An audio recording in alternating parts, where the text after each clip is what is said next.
은혜로운 찬양 감사드립니다. 따라 찾습니다. 우리의 참된 기쁨은 누구시죠? 예수님이십니다. 불안하고 힘든 세상을 살아가시다 보면 때로는 염려와 걱정이 밀려올 때마다 믿음의 주요 온전케 하시는 예수님을 다시 바라보심으로 여러분의 마음에 늘 기쁨과 은혜가 있으시기를 주의 이름으로 축복합니다. 자, 여러분들을 주의 생명의 말씀으로 인도합니다. 오늘 본문 말씀은 사실은 쉬운 말씀은 아닙니다. 신앙생활을 처음 하신 분들은 더 어려운 말씀이 되기도 하고 어느 정도 하신 분들도 사실 오늘 본문 말씀이 결코 쉬운 말씀이 아닌데요. 그래서 오늘 이 시간 여러분의 영과 마음을 주의 말씀으로 잘 집중하셔서 주님이 주시는 그 말씀의 진리를 깨달으시고 진리가 너희를 자유케 하리라 하셨는데 자유케 하시고 또 세상을 잘 통찰하셔서 끝까지 믿음으로 승리하시기를 주의 이름으로 축복합니다. 자, 38절 다 같이 합독하십니다. 그때에 서기관과 바리새인 중 몇 사람이 말하되 선생님이여 우리에게 표적 보여주시기를 원하나이다. 몇 사람이 주님께 왔습니다. 선생님이여 우리에게 표적, 기적을 보여주시기를 원합니다. 얼핏 보면 아주 젠틀하게 그리고 정중하게 믿음을 구하는 태도 같습니다. 예수님께 찾아와서 표적을 보여달라고 하니 사실 예수님께 찾아온 것 자체가 참으로 좋은 거지요. 여러분 여러 가지로 예민하고 바쁘신 가운데도 주의 전에 잘 오셨습니다. 일단 주님께 나오는 것은 좋은 일입니다. 그리고 표적을 보여달라고 간구합니다. 그러니까 표적을 보여달라고 하는 것은 보여주시면 내 믿음이 좀 더 확신에 차서 잘 믿겠다고 하는 것이죠. 그런데 주님께서 이 사람의 질문에 대해서 그 다음 절에 보시면 좀 엉뚱하게 동문서답을 하시는 것 같기도 하고 또 생각하기에 따라서 굉장히 냉소적으로 그리고 책망하시며 저주하시는 답변으로 말씀을 하세요. 자, 39절 다 같이 합독하십니다. 예수님께서 대답하여 이르시되 악하고 엄란한 세대가 표적을 구하나 선지자 요나의 표적 밖에는 보일 표적이 없느니라. 만약에 제3자가 있었다면 지금 어떤 몇 사람과 예수님과 대화 중에 어떤 주변의 무리들이나 제3자가 있었다면 어떻게 생각을 할까요? 지금 38절에 보시면 몇 사람들이 와서 선생님이요. 히브리인들에게 있어서 선생님이라는 이 랍비, 레바이라고 하는 호칭은 기본적으로 상대를 존중하고 존경하고 좋은 극존칭에 대한 호칭인데요. 이렇게 예수님에게 선생님이여 라고 호칭을 하면서 우리에게 표적을 보여주시기를 원합니다 라고 하는 질문 자체가 결코 나쁜 질문이라고 말할 수가 없어요. 그런데 주님에 대한 답변은 동문서답을 하시는 것 같고 그런데 악하고 엄란한 세대라고 이거는 책망을 넘어서 저주에 가까운 말씀을 하시는데 이런 대화의 모습을 삼자가 주변에 다른 사람이 객관적으로 봤다면 어떻게 생각할까요?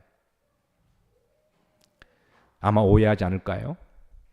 그런데 저들의 질문 의도를 만약에 안다면 저들의 의도가 악하고 잘못된 의도가 있다면 이거는 또 다른 문제입니다.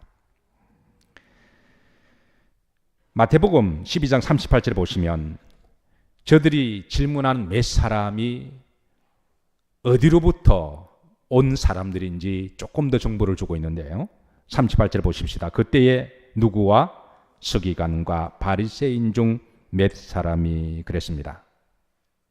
이 부분에 대해서 마가복음 8장 11절에는 똑같은 본문에 대한 좀 더 상세한 정보를 주고 있는데요. 자, 8장 11절 보십시다. 바리새인들이 나와서 예수님을 뭐하여 힐난하며 그를 뭐하여 시험하여 하늘로부터 오는 표적을 구하거늘 그랬습니다.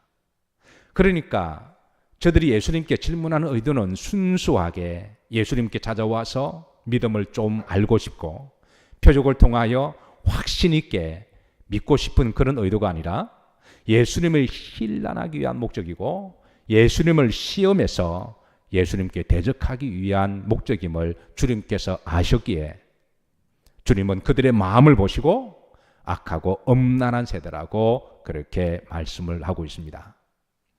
자, 우리가 지난번 마태복음 강의를 통해서 쭉 우리가 함께 오면서 지금 바리새인들이나 서기관들이 이제 예수님에 대해서 각종 거짓말로 또 루머를 퍼뜨리고 많은 사람들에게 주님을 믿지 못하도록 지금 그렇게 조직적으로 전략적으로 뱀처럼 그렇게 예수님을 공격하는 것을 우리가 지금 추측하고 있습니다. 지난번에 예수님이 안식일에 성전에서 병든 자를 고쳐주셨습니다. 안식일에 병든 자를 고쳐주온 것은 얼마나 좋고 축복된 일인가요? 그런데 바리새인들은 그걸 가지고 사람이 고침받은 것보다는 예수님을 향하여 율법을 어겼다고 그러며 예수님을 죽일 방도를 찾았다라고 그랬어요. 지난번 말씀에는 귀신 들려서 앞을 보지 못하고 말하지 못하는 삼중고를 앓고 있는 불쌍한 사람을 예수님이 고쳐주시자 저들이 예수님을 일컬어서 귀신의 왕 마귀라고 그렇게 힐난했던 것을 우리가 함께 살폈습니다. 사실 우리가 병들고 삼중고를 당하는 사람이 고침을 받으면 함께 기뻐하고 즐거워하는 것이 바로 믿는 사람들의 마음이고 또 우리가 인지상정이라고 할 수가 있습니다. 그런데 지금 여기 있는 사람들은 그런 것에 전혀 관심 있는 게 아니라 어떻게 하든 예수님을 대하여 대적하고 힐난하고 시험하는 것이 목적이라는 것이죠. 그래서 이번에도 겉으로는 젠틀하고 점잖게 나와서 예수님이여 우리들에게 표적을 보여주시기를 원하나이다 라고 질문하는 것 같지만 예수님이 그들의 그 마음의 본심을 아시고 그들을 일컬어서 악하고 엄난한 세대여 라고 그렇게 말씀을 하십니다. 여기 예수님께서는 그 세대를 두 가지로 말씀하는데요. 첫 번째는 악한 세대임을 말씀하십니다. 이는 한두 사람이 그런 게 아니라 전체 분위기가 그렇다고 하는 것이죠. 악한 세대라고 하는 이 말 자체가 사실은 마귀적인 용어입니다. 그러니까 예수님은 지금 그들을 향하여 어떤 마귀 영에 미혹되어서 지금 악해져 있는 상태를 지금 말씀하고 있는 거죠. 그리고 엄난한 세대라고 말씀하십니다. 마귀의 영은 엄난의 영이죠. 반면에 하나님 영, 성령은 거룩한 영입니다. 그래서 우리가 예수님을 잘 믿고 믿음 생활을 잘하면 잘할수록 우리 마음이 정결하고 깨끗하고 거룩하며 그리고 성결하도록 애를 쓰고 또 그렇게 우리의 삶을 성령께서 인도하시는 줄로 믿습니다. 그런데 마귀의 영은 엄난한 영이어서 자기도 모르게 육신적으로도 엄난해지고 영적으로 엄난해지고 영적으로 하나님을 대적하고 성령을 거역하는 그런 분위기로 나아가는데요. 주님께서는 그 세대를 엄난한 세대라고 그렇게 진단을 하셨습니다. 사랑하는 성도 여러분, 오늘 우리들이 살아가는 세대가 그렇지 않은가요? 마지막 시대가 바로 노아 시대와 같을 것임을 말씀하시고 소돔과 고모라 도성과 같은 비슷한 세대임을 주께서 미리 말씀하시고 오늘 우리들이 살아가는 세대도 정말 악하고 엄난한 세대임을 우리가 목도하게 되는데요. 요 근간에 우리나라를 소란스럽게 하는 한 사건이 있습니다. 바로 이은혜 씨 사건이죠. 그 사건을 접할 때마다 어떻게 저렇게 악할 수가 있는가? 어떻게 사람이 저렇게 악하고 게다가 엄난할 수가 있는가라고 충격을 받게 됩니다. 사랑하는 성도 여러분, 악한 세대는 사람들이 점점 악해지고 독해지고 그리고 매정해지고 그런 세대로 나아가고 있습니다. 악한 사람들이 점점 많아지는 세대입니다. 사랑하는 성도 여러분, 이 악한 세대에 우리 성도들은 순전한 사람들이고 그리고 순결한 사람들임을 믿으시길 바라고 어린아이처럼 되지 않으면 천국에 들어갈 수 없다는 말씀을 기억하셔서 여러분의 마음이 늘 순결하시기를 순진하시기를 좀 악한 사람들에게, 약삭빠른 사람들에게, 좀 뱀처럼 지혜로운 사람들에게 좀 손해보고 당하신다고 할지라도, 손해보고 당하고 억울하니 나도 저들처럼 되어야겠다 그러지 마시고, 좀 당하시더라도, 우리가 손해보더라도 더 어린아이처럼 순결하시기를 주의 이름으로 축복합니다. 점점 엄란한 시대가 되어가고 있습니다. 엄란한 사람들이 점점 늘어나고 엄란문들이 넘쳐나는 시대에 성도는 거룩한 사람들이란 말이잖아요. 그래서 여러분, 내적인 정결을 잘 지키시고 어떤 제조보다도 여러분 거룩성을 지키셔서 더욱더 주님을 닮아가시는 거룩한 성도들이 되시기를 주의 이름으로 축복합니다. 주님께서는 이 악하고 엄란한 세대에 내가 보여줄 표적이 요나의 표적밖에 없다라고 하시면서 이제 요나를 소환하시는데요. 자, 그런데 왜 예수님께서는 요나의 표적을 말씀하실까요? 이 요나의 표적을 통하여 주님은 우리에게 말씀하시고자 하는 표적, 기적의 사건이 있으신데요. 먼저 첫 번째는 바로 이제 요나가 큰 물고기 배 속에서 들어갔다가 죽지 않고 살아난 기적입니다. 이 기적은 히브리인들이라면 워낙 유명한 기적이어서 누구나 다 알고 있는 그런 사건인데요. 자, 마태복음 12장 40절 다 같이 합독하십니다. 요나가 밤낮 사흘 동안 큰 물고기 뱃속에 있었던 것 같이 그랬습니다. 자, 여러분, 사람이 바다에 빠지면 죽습니다. 풍랑이는 큰 지중해에 빠지면 죽습니다. 그리고 물고기 뱃속에 들어가면 그 산수의 문제도 있고 그래서 죽습니다. 그런데 요나가 살아났습니다. 이것은 기적입니다. 주님은 지금 이 기적을 말씀하고 있습니다. 그런데 여러분, 이 기적이 요나에게만 있을까요? 우리 인생을 잠깐 한번 주마등하십시다. 여러분, 살아오신 여정 가운데 죽을 뻔한 경험 없으신가요? 어떠신가요? 여러분, 죽을 뻔한 경험 우리 모두에게는 다 한두 번 정도 있는 줄 알아요.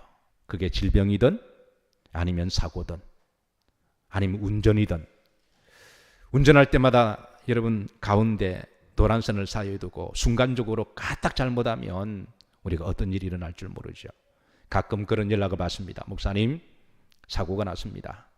그런데 차는 완전히 완파가 되었는데 머리털 하나 상하지 않고 살아났습니다.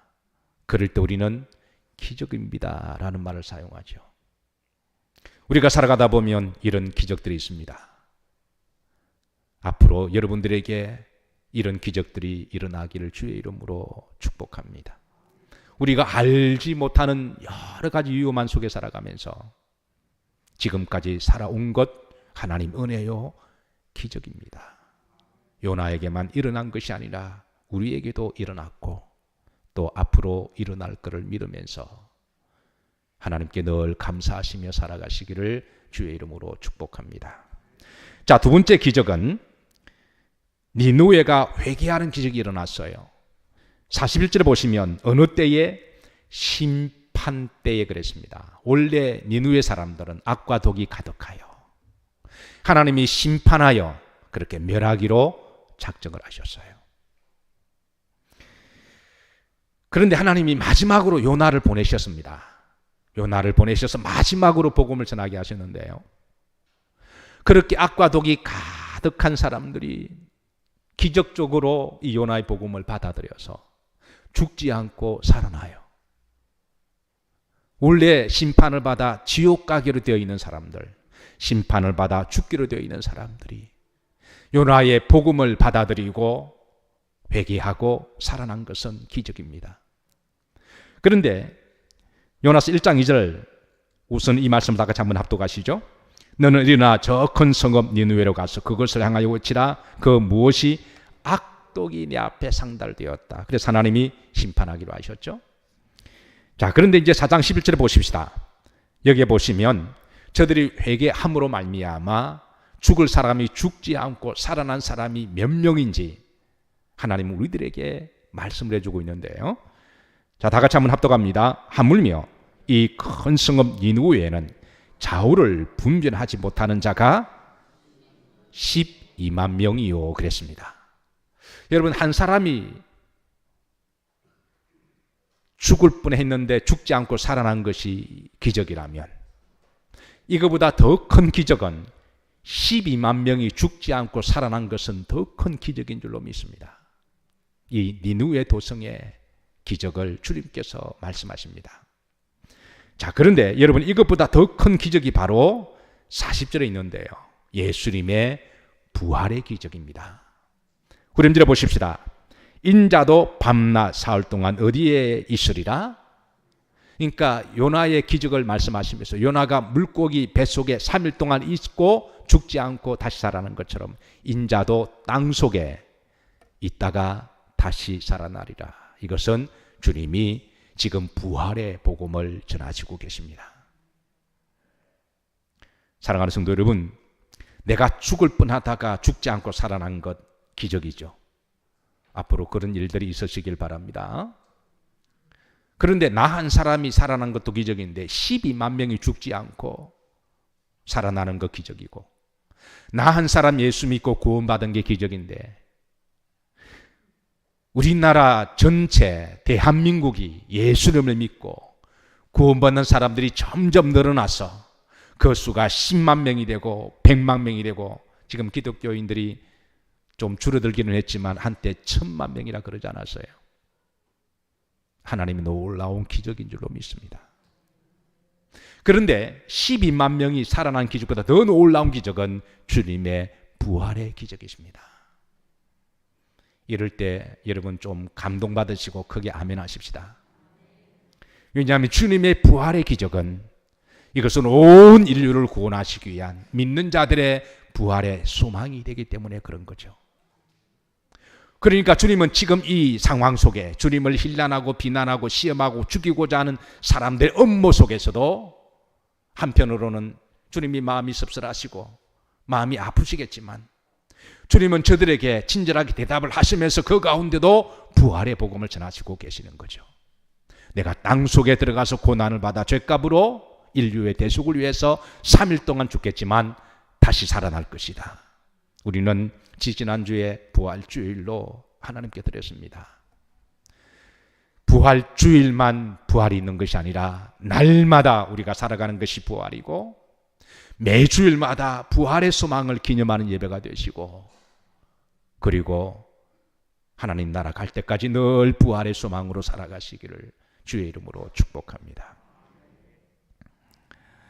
자, 그러면서 주님께서 심판때에라는 말씀을 또 2번이나 반복하는데요, 이 부활의 복음을 전하시면서, 구원의 복음을 전하시면서 심판이라고 말씀을 2번을 또 전하십니다. 41절에 보시면 전반절입니다. 다 같이 합독하십니다. 심판때에 니느웨 사람들이 일어나 이 세대 사람을 정죄하리니. 자, 이게 무슨 말일까요? 원래 니느웨 사람들은 심판을 받아 다 멸망당하기로 작정된 거죠. 그런데 하나님이 요나를 보내셔서 복음을 전할 때에 그 하나님의 복음을 받아들이고 저들은 죽지 않고 다 구원받고 살았습니다. 그런데 심판 때에 하나님이, 예수님이 언젠가는 다시 오실 터인데, 그때 주님을 믿지 않은 어리석은 사람들을 향하여, 니느웨 사람들이 악과 독이 가득한 니느웨 사람들은 이방인들이잖아요. 그러니까 그 사람들이 주님을 믿지 않고 지옥 갈 사람들을 향하여, 야, 우리와 같이 이방인들도 악과 독이 가득한 사람도 하나님을 믿고 회개하고 용서함을 받고 죽지 않고 살아났는데 너희들이 얼마나 어리석고 너희들이 얼마나 완악한지 그렇게 정죄하고 심판한다라는 거예요. 자, 그러면서 이제 42절에 보면 심판 때에 남방 요왕이 일어나 이 세대 사람들을 정죄하리는 말씀을 또 반복해서 하십니다. 42절 다 같이 합독하십니다. 심판 때에 남방 요왕이 일어나 이 세대 사람들을 정죄하리니 이는 그가 솔로몬의 지혜로운 말을 들으려고 땅 끝에서 왔음이거니와 그랬습니다. 여기에 남방 요왕 누구를 말할까요? 바로 스바 요왕을 이야기를 하죠. 예. 이 스바 요왕도 이방인입니다. 그런데 요왕입니다. 그런데 이방인이었던 이 여인이 진리에 대한, 구도자에 대한 진리를 알기 위해서, 진리를 찾기 위해서 먼 지역까지 왔다라는 거예요. 사실 왕이면 바쁘고 할 일도 많습니다. 찾아오는 사람도 많고. 그 나라에서는 최고 높은 사람이잖아요. 존귀한 사람이죠. 근데 이런 여왕이 먼 길을 찾아온 것은, 그건 진리에 대한 구도자의, 진리가 너희를 자유케 하리라 하셨는데, 우리가 진리를 찾지 못하면 한평생 방랑한 인생이 되잖아요.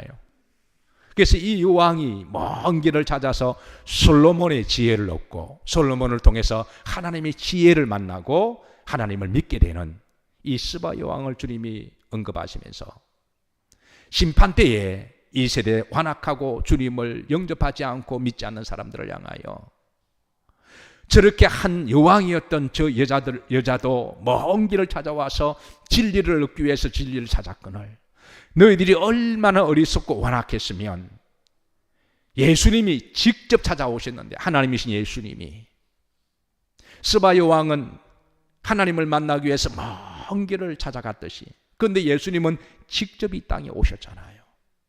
오셔서 친절하게 복음을 말씀해 주시고 진리를 풀어주시고 구원을 베풀어 주셨는데,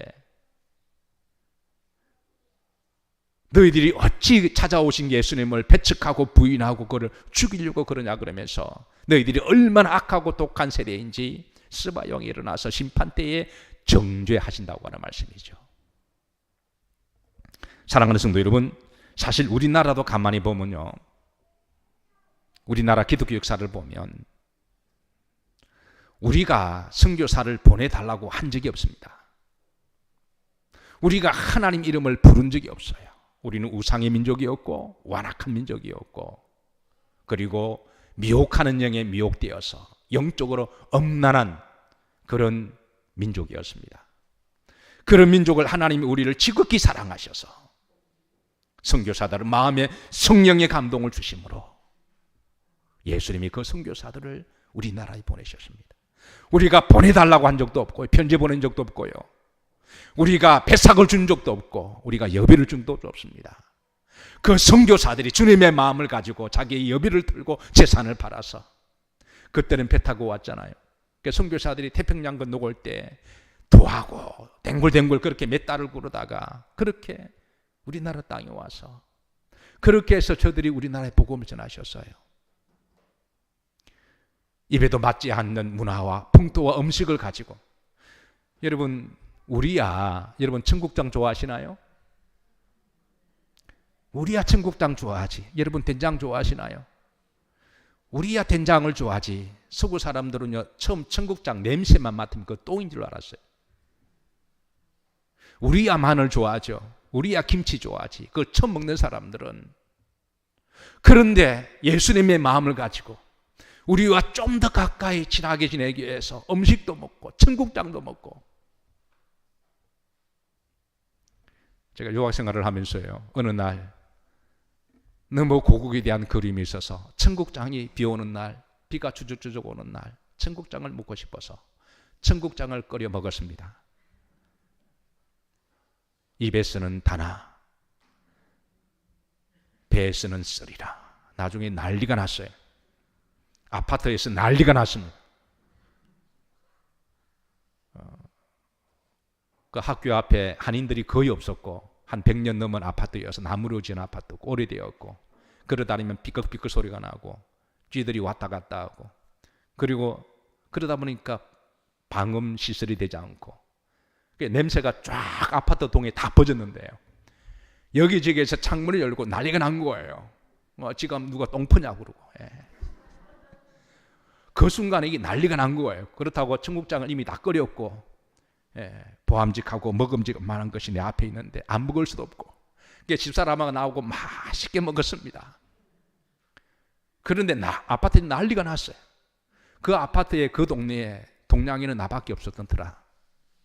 그 다음 날 아침에 학교를 가는데 옆집에 사는 그 백인 남자하고 눈이 마주쳤습니다. 마주치면 흔히 인사를 하잖아요. 굿모닝 인사를 하는데 눈빛이 심상치가 않아요. 나도 뭔가 인사를 하긴 해야 되겠는데, 그래서 인사를 할 때 고개를 숙여서 아리가또 고자이마스. 그다 한국 사람이라고 말할 수 없잖아요. 그렇게 하려 그러다가 말았습니다. 그 선교사들 우리나라의 선교 역사를 보면요, 그 눈물 겹지 않고 그들이 얼마나 헌신적으로 하나님 말씀을 복음을 전하고 가르쳐주고, 오히려 선교사들을 향하여 양코베인이 서양 귀신 그러면 돌을 던지고, 어떤 사람은 돌을 던져서 마페 선교사는 특배가 다 날아가 버리는 그런 일들이 있었어요. 구한말 정부에서는 서양 선교사들을 박해하고요, 기독교인들을 옥에 가두는, 이건 하나님이 끝까지 우리나라를 사랑하셔서 복음을 철수하지 아니하시고, 왜냐하면 그 가운데 하나님께서 복음을 받아들이는 이들이 있었기 때문에, 그래서 기적처럼 우리나라에 복음의 뿌리를 내리고 한 사람 한 사람 구원받은 기적이 이제는 그래도 1000만 정도가 되는 한국 교회에 골목마다 산간 지역마다 교회가 세워진 것은 저는 기적이라고 믿습니다. 미국을 다니다 보면요, 미국에 참 놀라운 거는 저 미국이 땅덩이가 엄청 넓잖아요. 그런데 산간벽지 자그마한 스몰타운에 가더라도 꼭 교회가 있어요. 그런 교회를 볼 때마다 가슴이 뭉클하는 게 있습니다. 아, 이곳에 그 누군가가 몇백 년 전에 오셔서 말 타고 오셔서 걸어다니고 오셔서 교회를 세우셨을 텐데, 그분들의 헌신과 전도를 생각하면 가슴이 뭉클한 게 있어요. 아마 여러분도 마찬가지시겠지만, 이제 여름철이 되고 그러면 또 이렇게 또 좀 여행도 다니시고 하실 거 아니겠어요? 저도 우리나라 저 태백이라든가 강원도라든가 저 남쪽에 이렇게 가게 되면요, 그 시골 산간 꼴짝꼴짝 갈 때마다 놀랍도록 비록 작은 교회지만 교회가 있습니다. 근데 여러분, 미국에 그런 시골에 있는 교회들이 대부분 감리교회예요. 감리교가 웨슬리의 그런 마음을 이어받아서 그렇게 그 시골마다 교회를 세웠거든요. 근데 우리나라도 여러분 시골 꼴짝꼴짝 가다 보면 교회가 있습니다. 가슴 뭉클하지 않으신가요?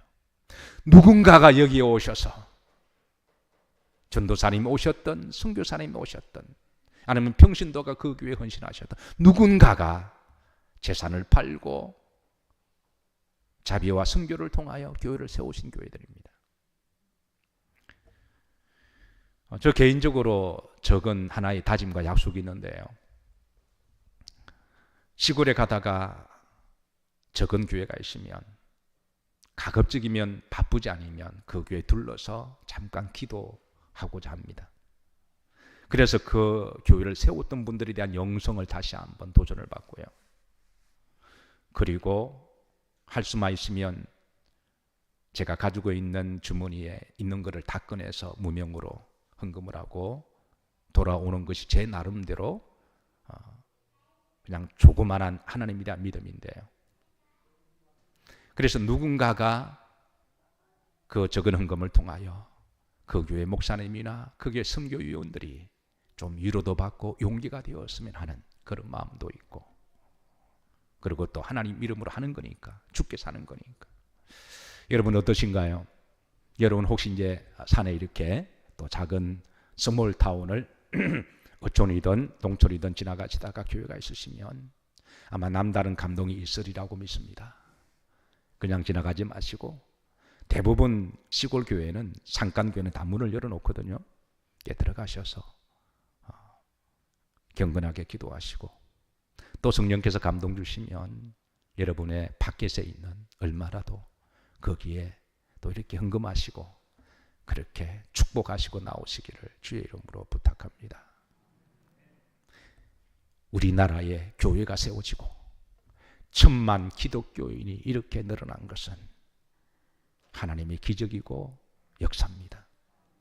그러나 아직까지도 복음을 받아들이지 않은 것은 영적으로 보면 안타깝지만 악하고 엄난한 세대이기 때문에 그렇습니다.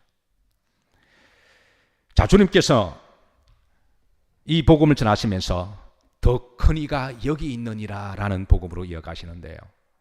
여기에 12장에는 3번을 주님이 반복적으로 더 큰 이가 여기에 있느니라 그렇게 말씀을 하세요. 첫째, 성전보다 더 큰 이가 여기에 있다. 마태복음 12장 6절입니다. 다 같이 합독합니다. 내가 너에게 이르노니 성전보다 더 큰 이가 여기에 있느니라. 1절에 주님이 성전에서 안식일에 병든 자를 고쳐주셨습니다. 이거 가지고 또 난리가 났어요. 병든 사람이 고침받은 것은 생각하지 아니하고 율법을 어겼다고 그렇게 예수님을 죽이고자 선동하는 이들에게 너희들이 성전을 이 땅에 제일 큰 것으로 생각하느냐. 유대인들에게 성전은 성전보다 더 큰 이는 하나님이시거든요. 그런 신앙적인 종교적인 이 개념을 가지고 있는 유대인들을 향하여 내가 성전보다 더 크다. 이는 자신이 메시아이심을 복음을 전하시고 계시는 겁니다. 여러분, 성전 자체가 거룩하고 복된 곳입니다. 그러나 이 성전 위에는 하나님이 계시고 예수님이 계십니다. 교회에 오셔서 여러분의 머리 위에 있는 예수 그리스도 하나님을 뜨겁게 경험하시고 체험하시고 돌아가시기를 주의 이름으로 축복합니다. 두 번째, 요나보다 더 큰 이가 여기 있느니라 하세요. 41절입니다. 후름절입니다. 요나보다 더 큰 이가 여기 있으며 그랬습니다. 요나는 구약의 위대한 선지자입니다. 그런데 주님은 선지자와 비교할 수 없는 그 위에 계신 분이시고 요나가 물고기 뱃속에 죽었다가 살아났지만 예수님은 부활하신 메시아이심을 드러내시고 계십니다. 세 번째, 솔로몬보다 더 큰 이가 여기 있다고 말씀하십니다. 42절 후렴절입니다. 솔로몬보다 더 큰 이가 여기 있느니라. 솔로몬 하면 왕입니다. 여러분, 이 땅이 왕보다 더 큰 만왕의 왕이시는 예수 그리스도십니다. 솔로몬이 이 땅에서 가장 지혜로운 사람입니다. 그러나 진리 자체는 아닙니다. 예수님은 진리 자체십니다. 나는 길이요 진리요 생명이니 나로 말미암지 않고서는 아버지께로 올 자가 없느니라. 솔로몬이 아무리 똑똑해도 그는 하나님의 말씀을 풀어주는 중보자였지. 그런데 예수님은 구원의 지혜를, 신령한 지혜를 주시는 분이십니다. 그래서 주님은 솔로몬보다 더 큰 이가 여기 있다 그렇게 복음을 전하십니다. 43절에 보면 마지막으로 주님은 오늘 이 세대를 7 귀신 들린 사람으로 비유하시는데요. 자, 여러분 말씀이 조금 어렵습니다. 자, 마지막으로 여러분 이 말씀을 여러분 잘 집중하셔서 들으시고 또 세상을 잘 통찰하시기를 주의 이름으로 부탁합니다. 43절 다 같이 합독하십니다. 더러운 귀신이 사람에게서 나갔을 때에 물 없는 곳으로 다니며 쉬기를 구하되 쉴 것 얻지 못하고 한 귀신 들린 사람을 주님은 예를 드세요. 그런데 그 귀신 들린 사람이 나갔습니다. 근데 나가서 돌아다가 보니까 마땅히 자기가 거할 처소를 찾지 못했어요. 그래서 44절입니다. 합독합니다. 이에 이르되 내가 나온 내 집으로 돌아가리라 하고 와보니 그 집이 비고 청소되고 수리되었거늘. 근데 막상 다시 돌아가려고 그러니까 이미 나왔던 그 집이 깨끗하게 청소가 되고 새 마음이 되었던 거죠. 그래서 들어가려고 그러니까 들어갈 수가 없어요. 그래서 45절에 보면 이에 가서 저보다 더 악한 귀신 7을 데리고 와서 7은 완전수를 상징하니까 그러니까 그 귀신들을 데리고 와서 그 사람 속에 힘으로 악한 영의 힘을 완력을 가지고 들어가서 그 사람 속에 자리 잡게 되었는데요. 이렇게 되자 이 사람이 전에는 한 사람의 귀신 들려서 악한 영에 미혹되었는데 그런데 이제는 7명에 미혹되어서 더 악하고 독한 사람이 되었음을 말씀을 하세요. 자, 여러분 이게 무슨 말씀이실까요? 이 말씀이 이렇습니다. 어느 한 사람이 예수님을 믿게 되었습니다. 복음을 알게 되었어요. 그래서 주의 거룩한 영을 믿게 되자 그 속에 있는 악한 영이 떠나가게 되죠. 근데 악한 영이 떠나가게 되자 나가보니까 억울한 거예요. 마귀가 볼 때는 자기 자식이 빼앗긴 거죠. 그리고 악한 영이 나가서 보니까 마땅히 또 갈 데도 없습니다. 그래서 다시 들어가려고 그럽니다. 다시 다를 그러니까 이미 그 사람 마음속에는 지금 청소가 되어가는 중이에요. 내가 깨끗하게 살아야 되겠다. 내가 이제 믿음으로 살아야 되겠다. 내가 이제 선하게 살아야 되겠다. 내가 이제 악하게 살지 않아야 하고 신실하게 살고 엄란하게 살지 않아야 하고 정결하게 살아야 되겠다. 이런 마음으로 지금 청소가 되어가는 과정에 있습니다. 그래서 이 더러운 영이 들어가려고 그러니까 뭔가 자기하고 안 맞는 거예요. 그래서 악한 영 7을 더 데리고 와서 힘의 완력으로 그 속에 들어가서 그 사람 속에 자리 잡게 된 거죠. 그래서 한때 예수님을 믿기로 했다가 믿지 않고 다시 세상으로 돌아가십니다. 그런데 문제는 이전보다 더 악한 사람이 되었다라는 거예요. 나도 한때 예수님을 믿어봤는데 그러면서 별 것 없더라 그렇게 말을 하고, 그러면서 더 악하고 독한 사람이 되었음을 말씀하고 있는 겁니다. 그런데 여기에 그렇게 7 귀신을 데려와서 그렇게 들어가도록 한 그 주동자는 누구냐? 본문에 보시면 바리새인들과 서기관들이라는 거예요. 주님이 오셔서 복음을 전했습니다. 많은 사람들이 주님의 복음을 받아들이고 이제 믿기로 작정하고 새롭게 신실하게 믿음으로 살아가기를 다짐했습니다. 그런데 바리새인과 서기관들이 영적으로 미혹을 받아서 예수님을 믿지 못하도록 따라다니면서 예수님에 대해서 각종 거짓과 음모론과 그리고 루머를 퍼뜨리면서 예수님 율법을 어긴 자이며 마귀의 왕이라고 그렇게 하므로 그런 말에 들었던 미혹된 사람들이 다시 예수님을 떠나는 경우, 그래서 예수님을 떠나면서 그 속은 더 독해졌고 더 악해졌고, 지금 그 세대를 주님께서는 이 세대가 바로 이 악한 세대가 또한 그렇게 되리라 라고 주님께서 말씀하신 것이죠.